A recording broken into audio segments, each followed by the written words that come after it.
You guys assume a lot of things about me, and today I am reacting to your assumptions. This is a video that I've seen going around all of YouTube. Assumption 1, you are the sweetest person alive and you are super humble. I don't think I'm the sweetest person. I do think that people perceive that I can be friendly or sweet, especially when I first meet them, because I am pretty shy. I don't know that I would call myself sweet all the time, because like people who are closer to me see my more bitter side. But am I humble? I don't know. I don't know how you measure humility, because there are certain things that I do that I am really proud of, and I want the recognition and the praise for them, because I mean I want to feel appreciated, but also like I have a really difficult time taking compliments. Thank you for assuming this about me, but I don't know how to sum myself up. Heather assumes you're a good cook, you love ramen, you love board games, you're a minimalist, and you're amazing. Thank you again for thinking I'm amazing. I don't know if I am. I mean, everyone's amazing in their own way, right? I do think I'm a good cook. My husband also thinks I'm a good cook. Most people that I have cooked for have enjoyed it. I do cook often and a lot. It is something that I just taught myself, especially in college when I was kind of off on my own. I got really into like food blogs and stuff. But yeah, I cook every day and I really enjoy cooking. I love listening to audiobooks while I cook, and I don't know, I think it's just relaxing to me. I do love ramen. I probably don't love it as much as some people assume so lately, because, and this is funny that it's from Heather, because during 'Tis the Season-a-thon in December, we all watched Natasha from My Eyeshadow is Odd, or My Reading is Odd. We watched one of her vlogs for 'Tis the Season-a-thon, and she cooked ramen, and then we all kind of got obsessed with it, and then I started trying all these new recipes, and I like tweeted about the recipes at one point, and sometimes we text each other with like pictures of the ramen that we're eating. So I do love ramen, but I'm not like it's not my favorite food. I'm not as obsessed with it as I probably come across. I do love board games. I love board games so much, and I love like jigsaw puzzles. Board games are just like so cozy to me when you can sit around a table and play with friends or family, and we don't do that very much these days because there's not a lot of time with our kid. Like, he's too young to play yet. I so look forward to when he is older, when we can have like family game nights. I really hope that that can be a thing. I am not at all a minimalist. I think it looks great aesthetically, like pictures on the internet, it looks great, but I like the style of a more cozy, lived in, functional for me space, and for me I need to have a lot of stuff. I'm not saying that's the best way to live your life, but I'm not a minimalist. Oh, this is weird because Kayla Rain then says you have a cozy home. I think it's cozy. If you mean small by cozy, I have a small home. I mean, I'm very grateful for my home, but we definitely need to move. We are looking into moving, especially now that we've had our son and he's getting bigger, and you know, he needs more space than just a nursery.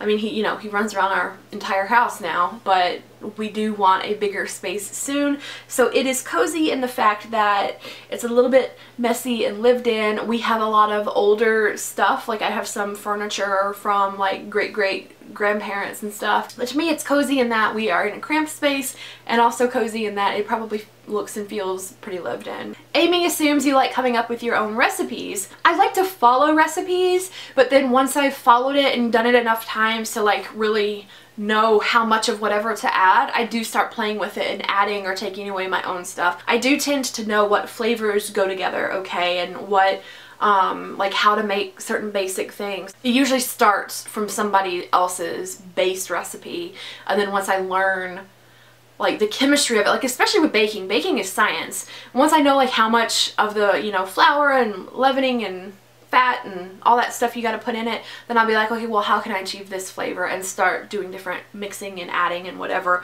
But I don't know, I've never actually sat down and like written down my own recipe or anything. I got a reply from Mindy McGinnis and it says, I assume that you love me. And that's true. Like, that's not even an assumption, that's a fact.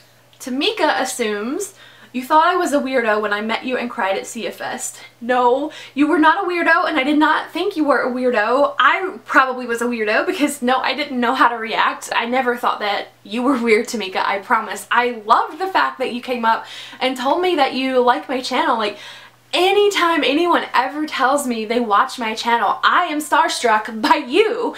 And people are like, no, but I'm starstruck by you. And I'm like, I'm nobody. Like, if you're watching my channel, that's so cool. So usually I'm the weirdo. You aren't overly social in real life, but do have a few close friends and close-knit group.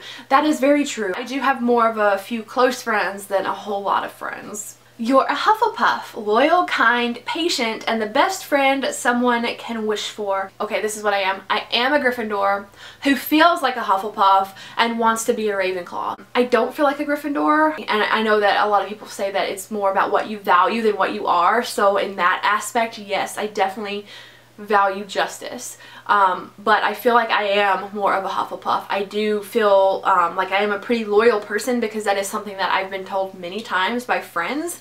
They've told me that I'm a very loyal friend, and it's really hard for me to like switch loyalties or like turn off a loyalty to a person. You're very organized and love to clean. Y'all, I hate cleaning. The only chore that I actually enjoy doing is washing dishes. And I know a lot of people hate washing dishes. I can wash dishes all day long. But if you want me to mop or sweep, forget about it. I mean, I do those things. I do those things like all the time, especially with the toddler throwing food all over the kitchen floor. But I hate it. Am I organized? I think I'm organized to the point where I'm disorganized because I want to be so organized at some point I just give up on it because it's too overwhelming. So I don't know, I would probably disagree with these statements. You have an Etsy store.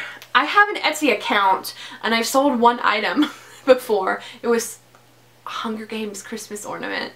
But no, I don't run it anymore, and that was years and years ago. I don't know what I would do with an Etsy store. Like, I would love to have time to sit down and make stuff and like art. I would love to paint and do stuff like that. And yeah, I would love to have a store where I could sell it and stuff, but I don't have the mind for merch.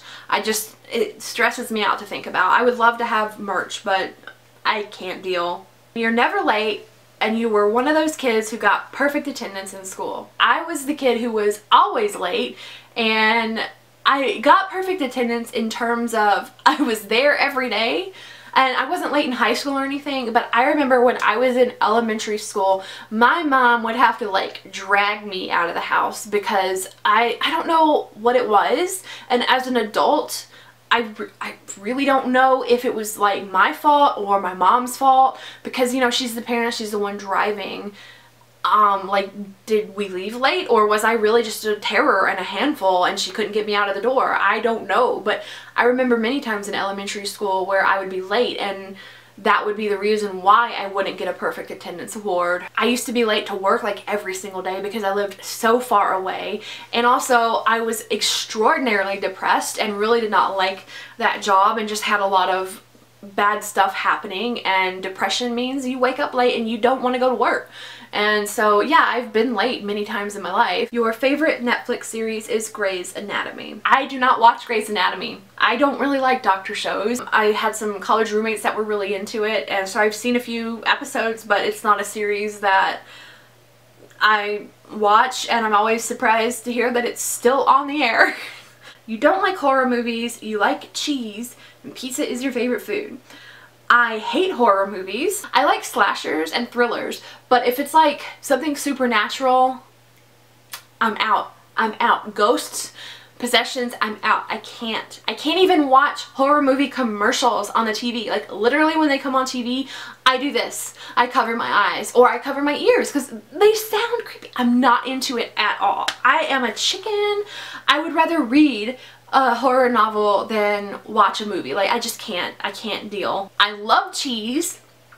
Pizza is one of my favorite foods, especially in terms of that I can eat it all the time and not get tired of it. I don't know if it's my absolute favorite, but it's a very easy one to go to as, yeah, that's my favorite, just because it's pizza. You love pineapple on pizza. I do like pineapple on pizza. I don't get why this is a big thing. Like, let people eat what they're gonna eat, you know? Pineapple on pizza tastes good to me. It's like a savory and sweet thing. I love salty sweet combination, and to me it does that. Pineapple is like my favorite fruit.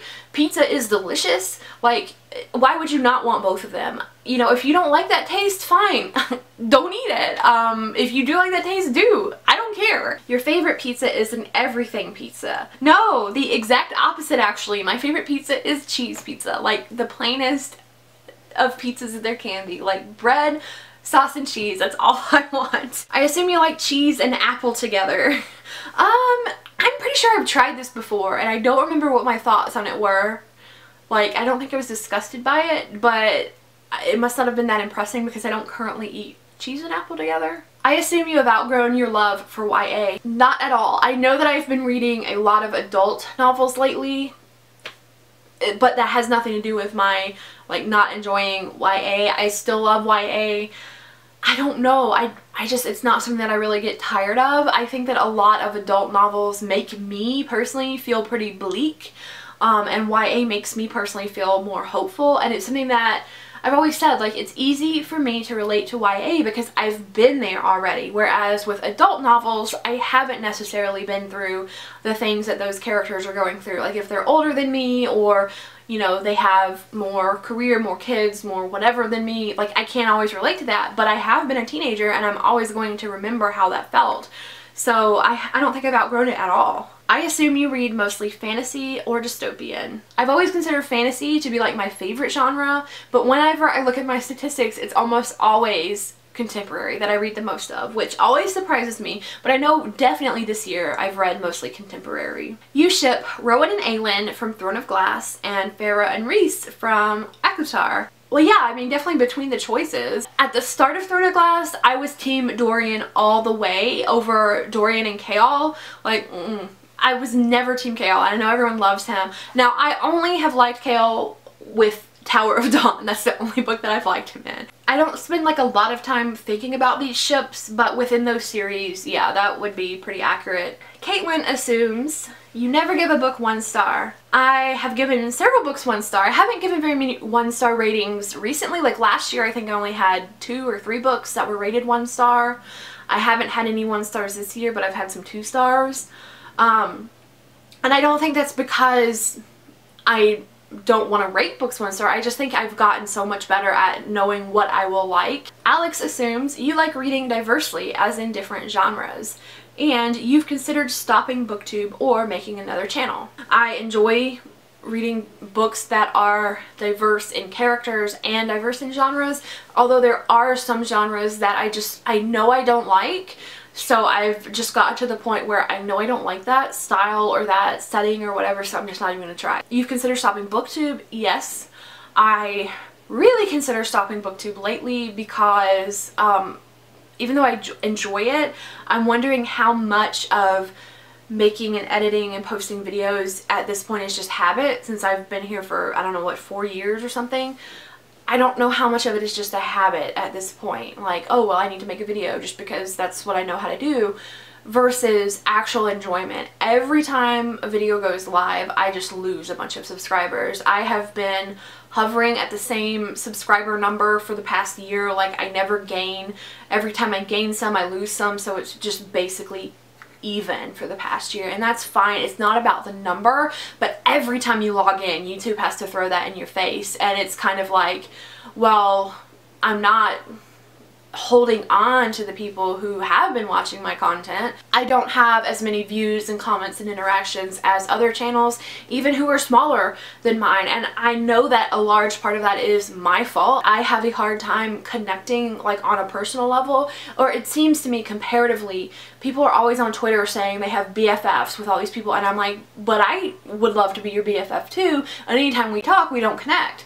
And so I just feel like there's something about me that's not connecting with people. I think that most of the growth aspect is definitely because I'm not as consistent anymore. In the years when I was posting videos every week or multiple times a week, you know, the more you post, the more that people can choose from to watch. And I haven't been posting consistently every week lately because I can't. I don't have the time to put into making the videos like I used to, and so without the consistency, of course, my channel subscribers and views and stuff aren't as consistent either. I'm not capable of that consistency, so I'm not sure what else I can do. But every time I see that, oh, I've lost more people, I'm not getting as many interactions, it's like, is it worth it? Like, do people really want to know what I have to say about books? And like, I know that some people do, and that's great, and I don't ever want to discredit the people who do interact with me and who do make this worth it. And it's not at all that I don't like BookTube, but yes, I have considered quitting just based on like